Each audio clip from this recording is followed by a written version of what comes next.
Risk in itself, in life in general, is just the possibility of something bad happening.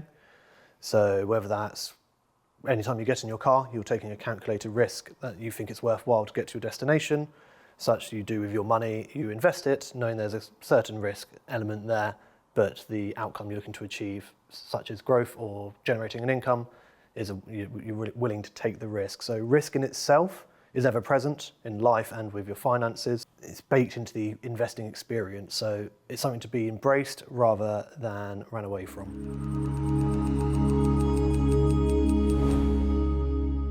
Two different types of risk. You have risk you can't do anything about and the risk you can do something about.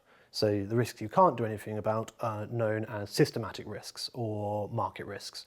So these are the big events that happen that you can't hide from, such as wars, pandemics, that sort of thing. You can't manage away or diversify away from those risks. They're just there, they're present. And then you have unsystematic risk, which is more concentrated types of risk. They're localized. So for example, a risk to a particular country's legislation changing around tax.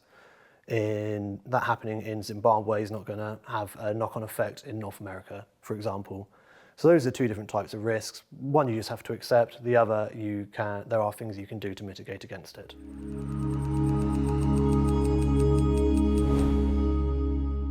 Really, it's the age-old adage of don't put all your eggs in one basket. I think we all kind of just understand that principle, that if you put all your eggs in one basket and something happens to that basket, then your eggs are cracked and there's no going back. So when you're investing, the number one risk is permanent loss of your capital. By putting your eggs in multiple baskets rather than one, so investing in different assets, be that different asset classes or just lots of different companies, for example, you're negating the risk of having all your money in, say, one company, and if that company goes bankrupt, then you've lost all your money.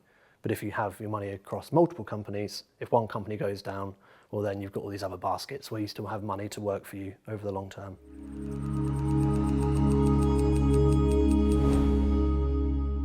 People often confuse risk and volatility, but in reality, they're two very different things. So you have risk on the one hand, which is the possibility of something bad happening that leads to a bad outcome, whilst volatility, in and of itself, is just short-term price movements of an asset. The price of assets go up and down each day based upon market sentiment, so how people feel about a particular company or government bond or what have you.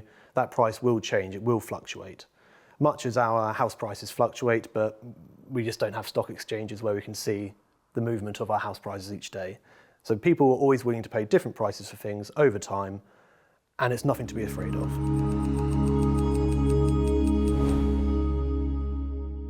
The way you mitigate volatility becoming a risk is by being properly diversified globally within your portfolio so that you're not reliant on one particular asset price going down over the short term. And it's also very important to ensure that you have sufficient liquidity, so holding an element of cash, whether that, some people call it an emergency fund or a rainy day fund.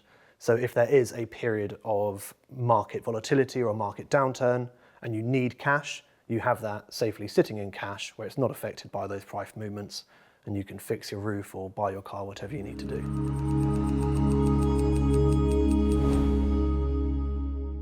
So personal risk capacity is someone's willingness and ability to take on risk, and there's really two factors you have to really think about when you're doing so.